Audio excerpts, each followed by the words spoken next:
Hi friend, मैं घनश्याम एक बार पुनः आप लोगों के बीच उपस्थित हूँ। जैसे कि टीजीटी पीसीटी की प्रिपरेशन के रेफरेंस में मैं आप लोगों के बीच आज द एज ऑफ शेक्सपियर से मैं कुछ क्वेश्चनों की प्रैक्टिस कराने जा रहा हूँ, जो कि काफ़ी इंपॉर्टेंट है। जैसे कि अगर स्पेशली टीजीटी के लिए बात करें तो शेक्सपियर बहुत ही बड़ा रोल उसमें प्ले करते हैं, बिकॉज कि टीजीटी में अगर देखा जाए तो 4 राइटर्स हमारे आते हैं, जैसे कि शेक्सपियर हैं, विलियम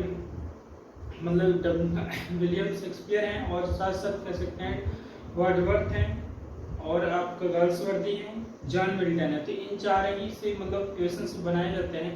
तो इस रेफरेंस में देखा जाए तो हमारे जो शेक्सपियर साहब हैं स्पेशली फॉर टीजीटी तो काफ़ी ये रोल अदा करते हैं उसमें। इनसे काफ़ी मोस्ट क्वेश्चन पूछे जाते हैं। तो मैंने इसलिए सेलेक्ट किया है कि एज ऑफ शेक्सपियर को हम लोग अगर पढ़ते हैं तो हम काफ़ी क्वेश्चनों को प्रैक्टिस कर पाएंगे, जो इस प्रश्न में इंपॉर्टेंट होंगे हमारे एग्जाम के दृष्टिकोण से। तो चलिए बिना देर किए हुए हम लोग चलते हैं यानी बोर्ड की तरफ और पढ़ते हैं क्या कुछ मिलता है। तो जैसे कि यहाँ पे देख पा रहे हैं कि मैंने सबसे पहले लिखा है कि the age of Shakespeare. Age of Shakespeare में आपको एक चीज समझ में आ रही होगी, यहाँ पे देखेंगे बहुत ही बढ़िया तरीके से उन्हें मेंशन किया हुआ है। यहाँ पे देखिए जैसे कि ये है which one of the following authors does not belong to Elizabethan age. यानी यहाँ पे सबसे पहला क्वेश्चन जो हमारे पास लिया गया है वो इस प्रकार से लिया गया है कि विच one of the following authors, मतलब ये कह रहा है कि कौन सा दिया हुआ ऑथर में से does not belong to Elizabethan age, कि जो नीचे दिया हुआ हमारा ऑथर्स का मतलब ऑथर्स है उसमें से कौन सा वो ऑथर है जो एलिजाबेथन एज से बिलोंग नहीं करता है। तो चलिए देखते हैं। यहाँ पे हमारे पास फर्स्ट पे आता है मार्लो, सेकंड पे आता है शेक्सपियर, और थर्ड पे है बेन जॉनसन, और फोर्थ डी पे है आपका John Milton.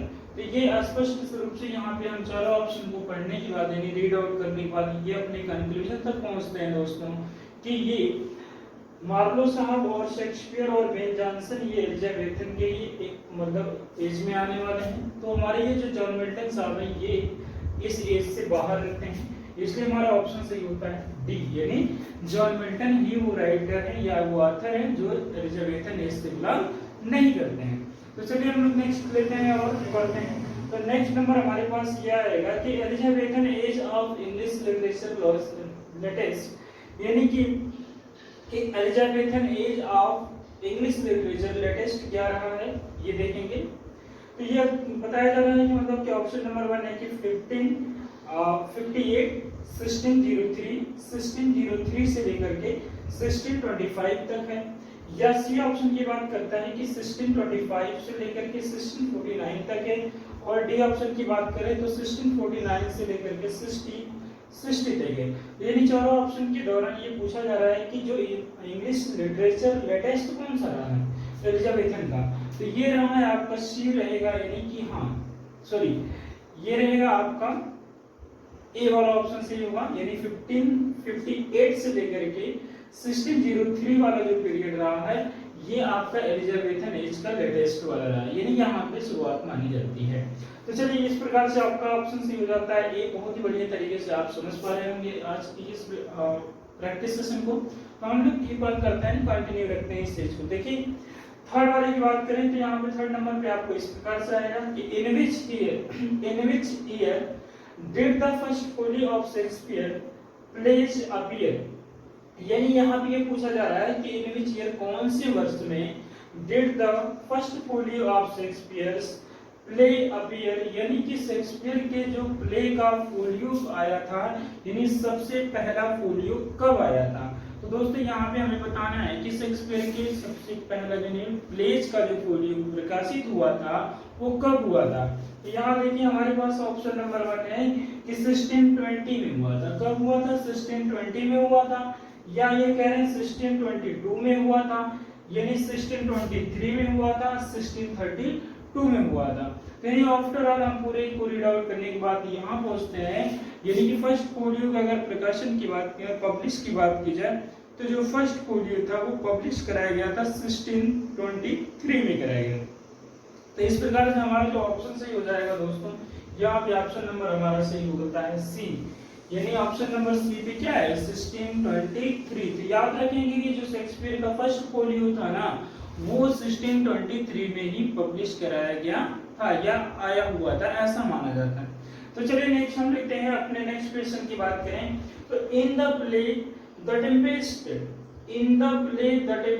Prospero is the due, यानी ये पूछा जा रहा है कि in the play the Tempest Prospero is the due, यानी कहने का मतलब ये हुआ कि जो इन द प्रॉस्पेरो था, मतलब इन द टेम्पेस्ट की बात हो रही कि जो टेम्पेस्ट प्ले था उसमें जो ड्यूक था वो कहाँ का ड्यूक था, यानी प्रॉस्पेरो जो है वो ड्यूक है लेकिन कहाँ का ड्यूक है ये बताना है।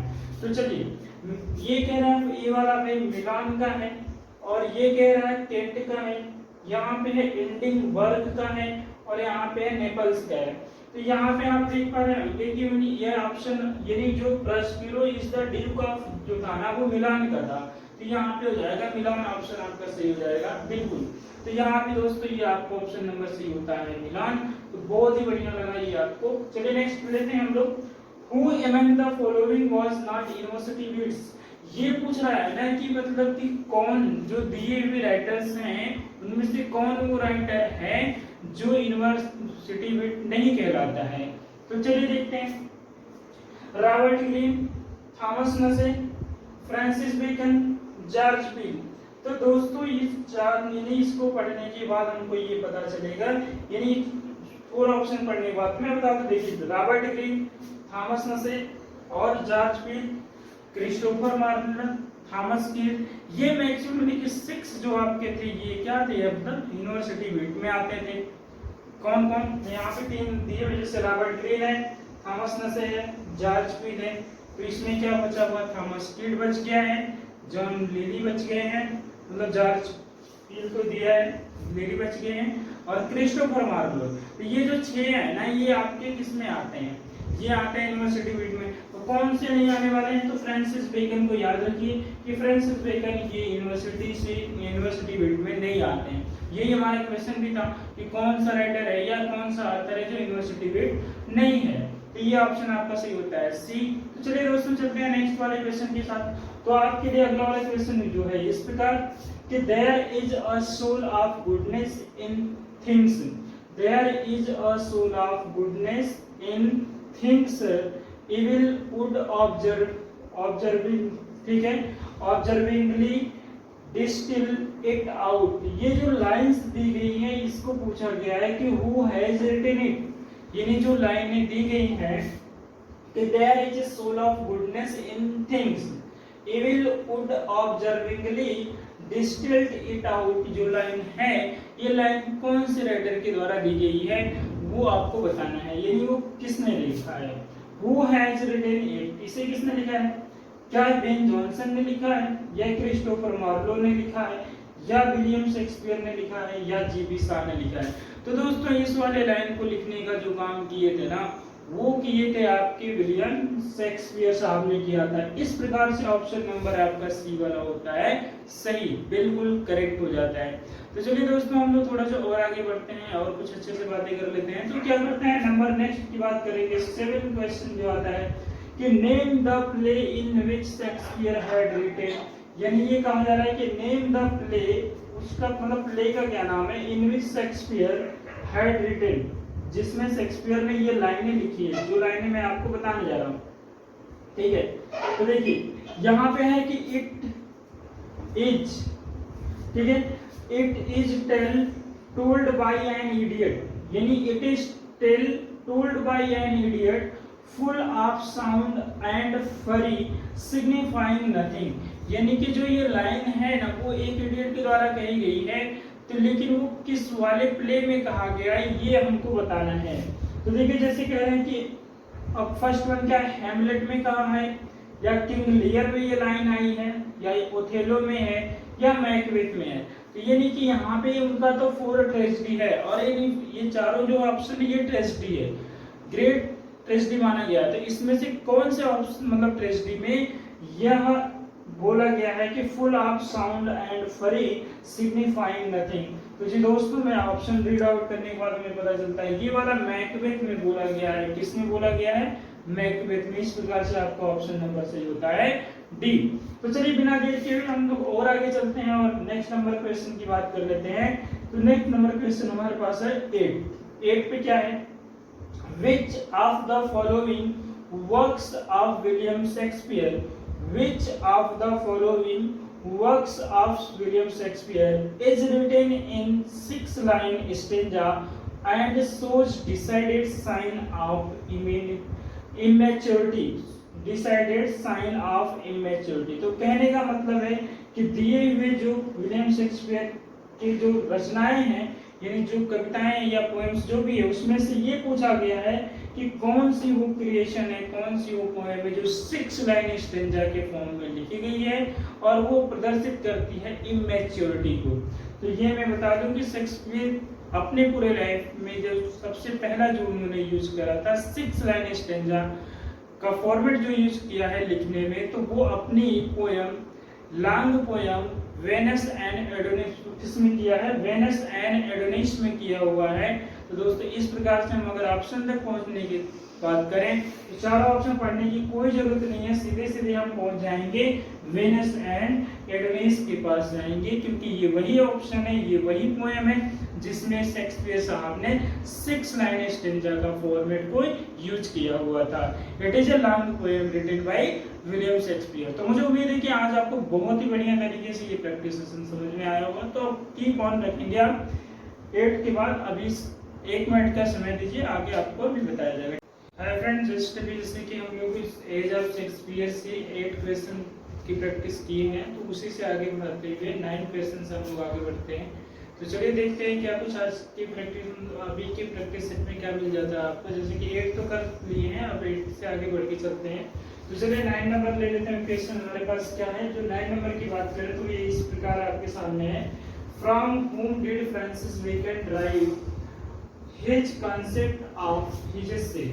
तो यहाँ पे ये बोल रहे हैं कि फ्रॉम whom मतलब किससे did Francis Bacon derive his concept of essay, यानी ये पूछा जा रहा है कि फ्रांसिस बेकन जो थे वो अपने एसे का जो कंसेप्ट लिए थे वो किससे लिए थे और कहां से लिए थे। तो दोस्तों इस बात को हमें देखना है। तो ये ऑप्शन यहाँ पे देख पा रहे होंगे, सबसे पहला है थॉमस नसे है, और फिर है कि मॉन्टेन है, फिर है सिडनी है और जॉन लेली है। तो इन चारों ऑप्शनों को यूज करने के बाद ये आप कॉन्सेप्ट तक पहुंच पा रहे हैं कि मतलब जो आपका ये फ्रांसिस बेकन जो अपने एसे के कॉन्सेप्ट लिए हुए थे वो लिए थे मॉन्टेन से। तो इस प्रकार से आपका ऑप्शन से हो जाता है बी वाला। कौन सा सही होता है, बी फॉर बॉम्बे। चलिए नेक्स्ट की अगर बात करें तो क्वेश्चन नंबर हमारे पास 10 आता है, और 10 पे कौन सा है कि which of the following plays depicts middle class provincially life, यानी ये पूछ रहा है कि which of the following plays कौन सा वो प्ले है डेपिक्ट्स जो वर्णन करता है मिडिल क्लास प्रोविंशियली लाइफ, यानी कि मध्यकालीन जीवन के बारे में जो एक्सप्लेन करता है या जो उसको बताता है। तो दोस्तों यहाँ पे मैं बता दूं कि जो शेक्सपियर की बहुत सारे ड्रामास थे, लेकिन जो मिडिल कालीन की लाइफ के बारे में जो बताने का काम कर रहा था वो था मेरी वाइफ्स। तो यहाँ पे हमारे पास 4 ऑप्शन है, जैसे कि फर्स्ट पे क्या है, मेरी वाइफ्स है, सेकंड पे क्या है, मिडसमर ड्रीम है, थर्ड पे है एंटनी एंड क्लियोपेट्रा है, और डी पे बात करें तो विंटर्स टेल है। तो चारों ऑप्शन को रीड आउट करने के बाद यहाँ तक आप पहुँचते हैं कि जो आपका मिडिल क्लास प्रोविंशियली लाइफ के बारे में जो एक्सप्लेन कर रहा था वो था आपका ऑप्शन नंबर ए। कौन सा था दोस्तों, ऑप्शन नंबर ए था। तो चलिए देखते हैं, हम लोग नेक्स्ट लेते हैं कि which of the following pairs is mismatched.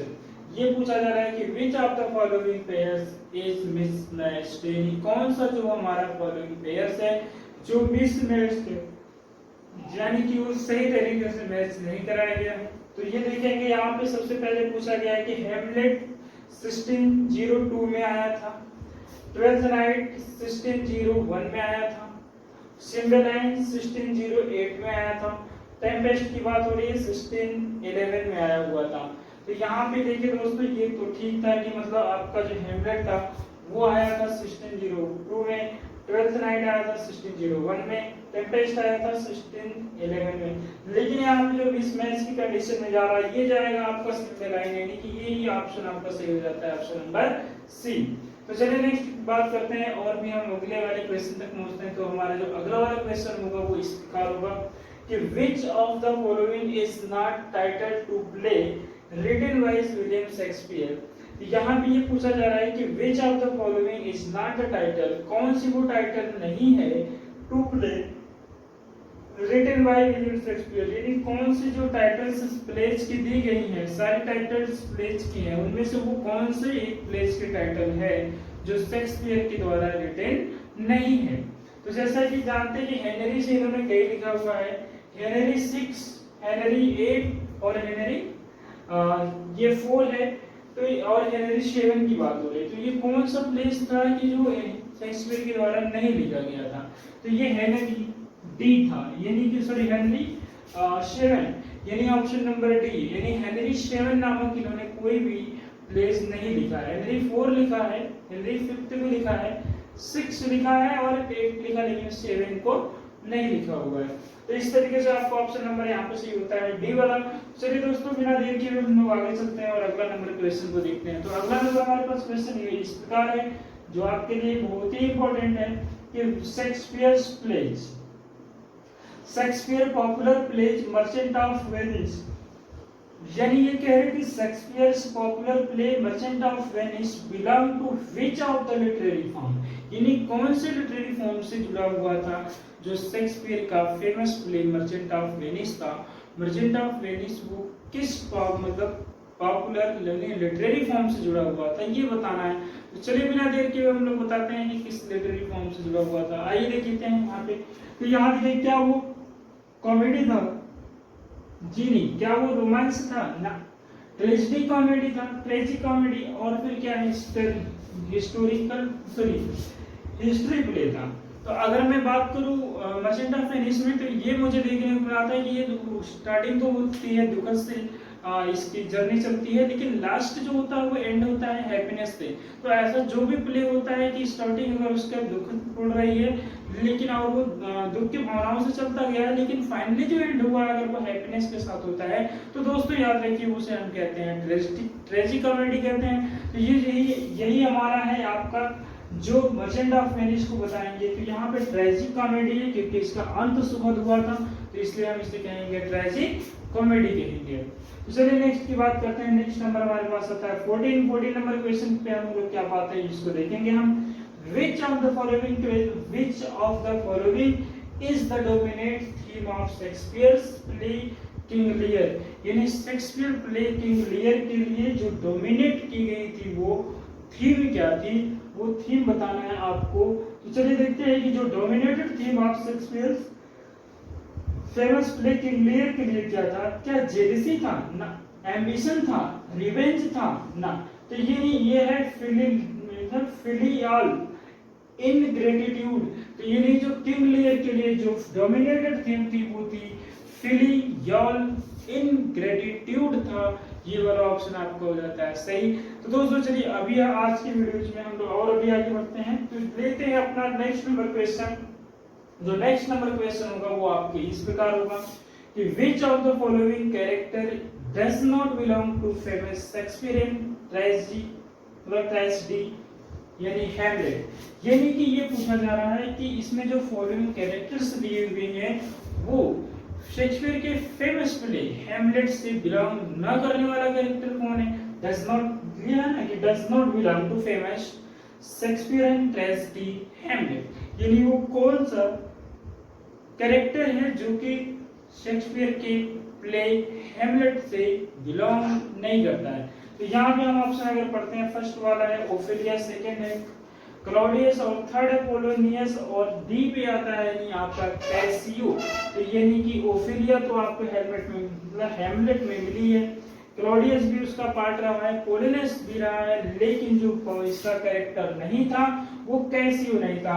इस प्रकार यहाँ पे ऑप्शन आपका डी सही होता है क्योंकि यही पूछा है कि हैमलेट में कौन कैरेक्टर नहीं था, तो कैसियो नामक कैरेक्टर हैमलेट में नहीं है, तो इसलिए आपका ऑप्शन ये वाला सही है। तो चलिए मैं नेक्स्ट बात कर लेता हूँ। बहुत ही इंपॉर्टेंट, बहुत ही पॉपुलर क्वेश्चन है, the main theme of Shakespearean sonnet, यानी जो शेक्सपियरियन सोनेट था, शेक्सपियर वैसे लव, ब्यूटी यानी इन सब चीजों पे लिखे हैं, लेकिन यहाँ पे ये पूछा गया है कि सबसे मेन थीम क्या थी शेक्सपियर के सोनेट की। तो सबसे मेन थीम जो दोस्तों शेक्सपियर ने एक्सेप्टेड किया हुआ था या जिस पे लिखने का काम किया था वो था लव। तो इस प्रकार से हमारा ऑप्शन सही हो जाता है ए, यानी कि शेक्सपियरियन सोनेट की जो मेन थीम रही है वो रही है LOVE यानी लव। इस प्रकार से हमारा ऑप्शन नंबर यहाँ से होता है ए। तो दोस्तों मुझे उम्मीद है कि आपको ये आज का जो प्रैक्टिस सेशन था 1 क्वेश्चन से लेकर के 16 क्वेश्चन तक आपको बहुत ही बढ़िया समझ में आया होगा। तो यदि आपको वीडियो पसंद आए तो आप लाइक शेयर एंड सब्सक्राइब करना नहीं भूलेंगे। और आज के लिए इतना ही है, बाकी हम मिलते हैं नेक्स्ट वीडियो में और अच्छे क्वेश्चनों के साथ प्रैक्टिस करेंगे। एज ऑफ शेक्सपियर की सीरीज कंटिन्यू रहेगी। चलिए आज के लिए इतना ही है, बाकी थैंक यू सो मच।